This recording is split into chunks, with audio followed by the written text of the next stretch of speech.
A paz do Senhor Jesus, bem-vindo a esta síntese da Escola Bíblica Dominical, lição 7, o Ministério de Profeta.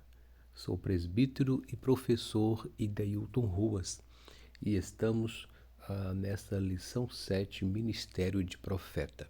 O texto áureo nos diz: E a uns pôs Deus na igreja, primeiramente apóstolos, em segundo lugar profetas, em terceiro doutores, depois milagres, depois dons de cura, socorros, governos e variedade de línguas. 1 Coríntios 12 e 28. A verdade a ser colocada em prática nos diz: o ministério de profeta é fundamental para a Igreja de Cristo nos dias atuais. Lição 7, de 16 de maio de 2021. O Ministério de Profeta tem por objetivo geral expor o desenvolvimento do Ministério de Profeta. Os objetivos específicos correspondentes a cada um dos tópicos nos leva a descrever a função do profeta no Antigo Testamento, explicar o ofício do profeta no Novo Testamento e, por fim, esclarecer o verdadeiro do falso profeta. A síntese do primeiro tópico nos relata que os profetas do Antigo Testamento falavam em nome de Deus, em primeiro lugar para a nação de Israel e em segundo para os povos estranhos. E vemos que, conforme o primeiro tópico, o profeta do Antigo Testamento tinha o ofício de profeta no âmbito nacional. Quando Deus levantava um profeta, conferia-lhe a missão de falar em seu nome para toda a nação e até aos povos estranhos. E vimos a importância dos profetas no Antigo Testamento. Profetas do Pentateuco, profetas em diversos livros do Antigo Testamento, profetas maiores, profetas menores. E assim Deus comunicava com aquele povo, com aquela nação. Já no segundo tópico, vimos os profetas em um Novo Testamento desempenhavam um importante papel de liderança nas igrejas locais. E conforme o tópico 2, o profeta no Novo Testamento. E no Novo Testamento, só há um livro profético, o de Apocalipse. Nenhum personagem neotestamentário, além de João, o evangelista, escreveu outro livro com esse caráter direto. Mas, ao longo dos seus livros, encontramos referências a profetas que tiveram papel relevante dentro do Novo Testamento. E Paulo vem para organizar, regulamentar, conforme ele coloca as classificações em Efésios 4, 11 ao 13. Por fim, vimos no terceiro tópico a característica do verdadeiro e do falso profeta. E essa diferença, o dom de profeta e o dom de profecia.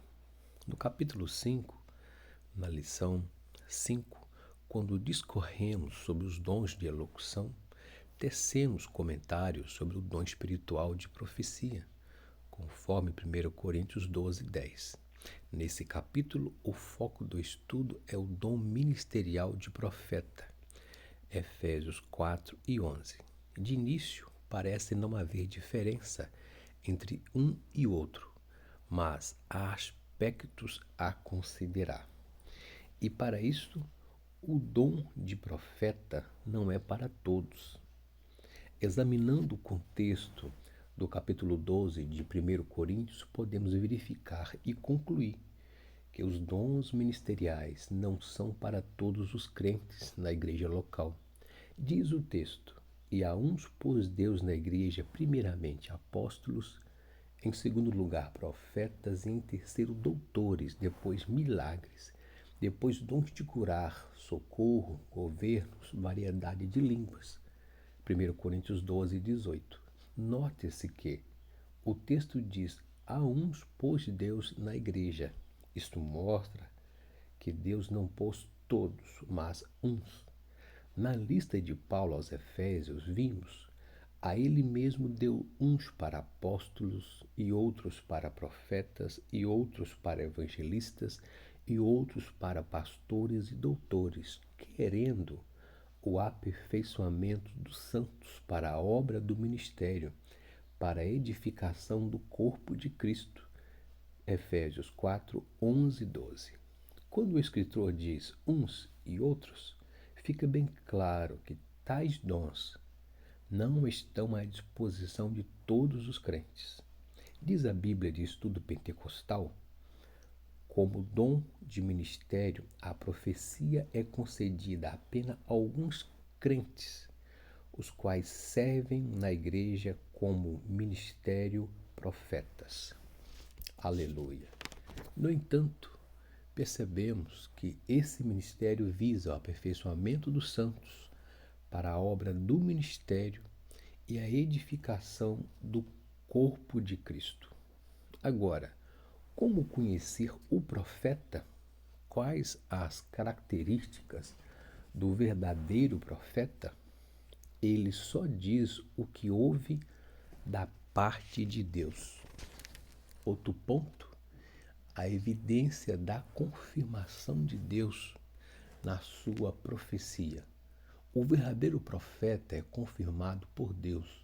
Sua mensagem é autenticada pelo Espírito Santo e merece credibilidade. Vejamos a referência bíblica de 1 Samuel 3:20. E todo Israel, desde Dan até Bezerba, conheceu que Samuel estava confirmado por profeta do Senhor. Samuel era um jovem profeta no tempo de Eli e foi confirmado por Deus perante toda a nação de Israel. O verdadeiro profeta tem revelação e discernimento de Deus. O rei Jeroboão estava em pecado e mandou sua mulher disfarçar e consultar o profeta Aías diante da grave doença de um filho seu. A mulher disfarçou-se e foi ao profeta. Antes que chegasse à sua casa, Deus falou ao profeta, alertando-o pela chegada da mulher do rei. Quando ela pôs os pés na porta da casa, o homem de Deus surpreendeu. E sucedeu que, ouvindo Aías o ruído dos seus pés entrando pela porta, disse: entra, mulher de Jeroboão. Por que te disfarças assim? Pois eu sou enviado a ti com duras novas. Aleluia. 1 de Reis 14:6. E falou do mal que viria sobre o reinado do seu esposo e da morte da criança, e o que de fato aconteceu. 1 de Reis 14:17. O verdadeiro profeta de Deus não se deixa levar pelas aparências e muito menos pela bajulação de quem quer que seja. O verdadeiro profeta não é insubstituível. E as características do falso profeta? Estamos nos dias trabalhosos, dias de inovações e que alguns estão mercantilizando a fé, como os falsos profetas. Os falsos profetas não têm a mensagem de Deus, ele desvia o povo dos caminhos do Senhor. O falso profeta, ele é soberbo.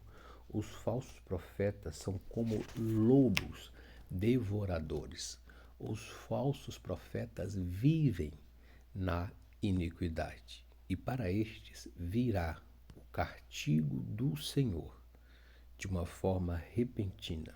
No entanto, concluímos que é o ministério profético, tanto no Antigo e no Novo Testamento, vimos que, juntamente com os apóstolos, era um dos pilares na liderança da igreja no primeiro século, Efésios 2:20. Apesar de, ao longo da história da igreja, o ministério de profeta ter perdido a preeminência, sabemos o quanto ele é importante para a vida espiritual da igreja de Cristo.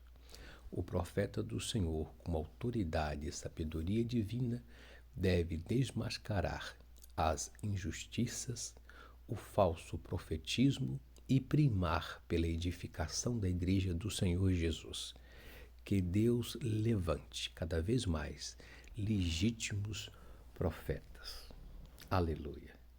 Na igreja cristã, no âmbito local, há espaço para o dom ministerial de profeta.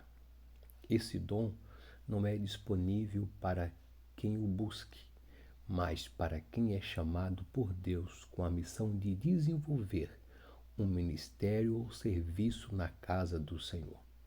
Seu ministério não tem o mesmo caráter do profeta do Antigo Testamento. Este falava à nação.